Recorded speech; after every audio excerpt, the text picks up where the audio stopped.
Greetings, beloved community. It's an absolute joy to reconnect with you today as we dive into a story that pulses with the heartbeat of our continent, a story of leadership, unity, and strategic triumph. If you're new here, welcome home. If you've been with us on this journey, you already know, when Africa speaks, the world listens. And today we're unpacking a groundbreaking update that's set to reshape the future of the Sahel and inspire every African who believes in the power of collaboration. Buckle up, because this isn't just news, it's history in motion. Imagine this: the crisp air of Moscow in May, a city steeped in history, hosting leaders from across the globe to commemorate Russia's 80th anniversary of victory in World War II. Amid the grandeur of this event, a different kind of victory is being quietly forged, one that could redefine security, sovereignty, and solidarity in the Sahel. At the center of it all stands Captain Ibrahim Traore, president of Burkina Faso, a leader whose name has become synonymous with bold vision and unyielding resolve. This isn't just another diplomatic trip. This is a masterclass in African agency. While the world's cameras focus on parades and speeches, Captain Traoré is orchestrating a critical meeting with the defense ministers of the Alliance of Sahel States, AES, a coalition comprising Burkina Faso, Mali, and Niger. These three nations, bound by shared challenges and even stronger shared purpose, are rewriting the rules of engagement in the fight against terrorism. And what happened in Moscow this week? Let's just say the Sahel's enemies should be losing sleep. Before we go deeper, let me pause here to say thank you. To our Voice of Africa members and subscribers, your support fuels this platform. Because of you, stories like this aren't buried under mainstream narratives. Because of you, African voices dominate African conversations.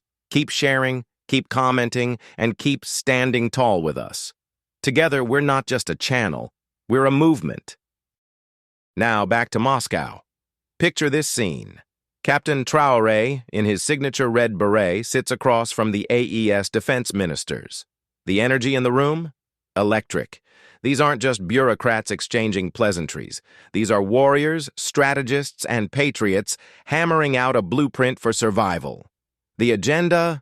A raw, unfiltered assessment of the Sahel's security landscape and the explosive progress of the AES Unified Force. A joint military initiative that's turning the tide against terrorism. Mali's defense minister, General Sadio Kamara, didn't mince words. We've moved beyond plans.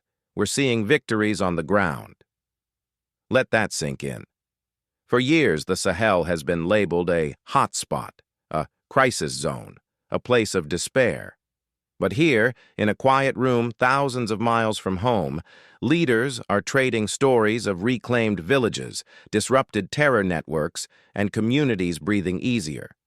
This isn't optimism, it's momentum. But Captain Traoré isn't one to rest on victories. His message to the ministers was clear: tactical wins are just the start. We need strategic dominance. Translation: it's not enough to win battles, the Sahel must win the war, and do it in a way that leaves a legacy of peace. How? By transforming short-term gains into long-term stability, by outthinking the enemy, not just outgunning them, and by ensuring every inch of liberated territory becomes a fortress of hope for its people. Here's where it gets really interesting.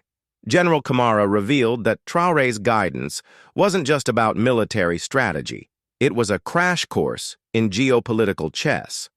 The president analyzed the Sahel's position within a fractured global order, a world where old alliances are crumbling and new power dynamics are emerging.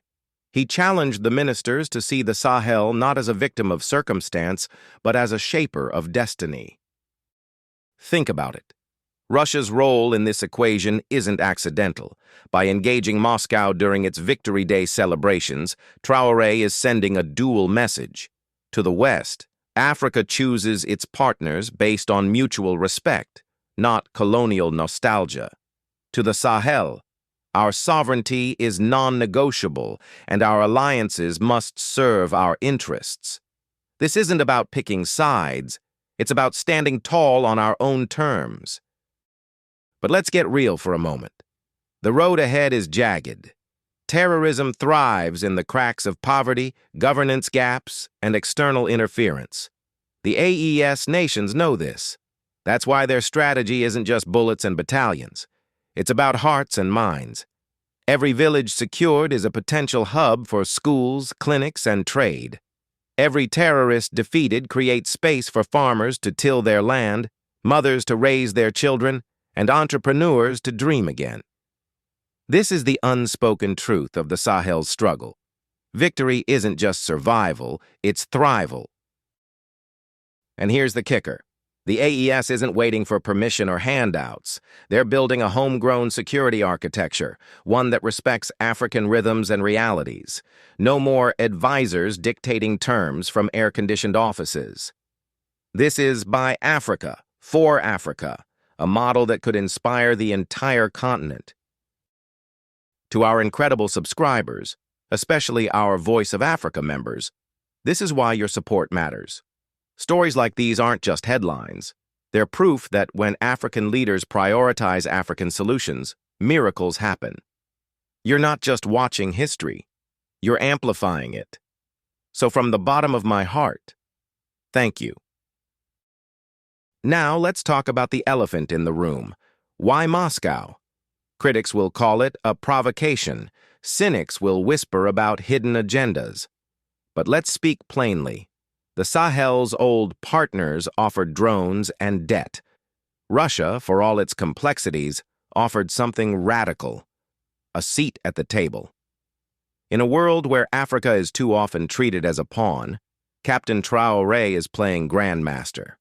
By engaging Moscow, he's forcing the world to reckon with a new truth, that the Sahel holds cards, and it's not afraid to play them. But make no mistake, this isn't blind allegiance. It's cold, calculated pragmatism. The AES needs weapons, intelligence, and diplomatic clout. If Moscow delivers, the Sahel wins. If not, the alliance will pivot. This is the art of sovereignty, knowing your worth and making others know it too. As I wrap this up, I want you to imagine a Sahel where children sleep without fear, where borders aren't scars but bridges, where terrorism is a chapter in history books, not a daily nightmare. That's the future Captain Traoré and the AES are fighting for. It won't come easy. There'll be setbacks, sacrifices, and moments of doubt. But for the first time in decades, there's something fiercer than the enemy's grip: hope. So, family, let's keep this conversation alive. Smash that like button if you believe in African solutions. Subscribe if you're hungry for more stories that mainstream media ignores. And to our members, you're the backbone of this community. Every share, every comment, every ounce of support fuels this mission. The Voice of Africa isn't just a channel. It's a megaphone for the unheard, a spotlight for the unseen, and a rallying cry for the unbreakable. Until next time, stay loud, stay proud, and never forget. Our story isn't being written, it's being rewritten.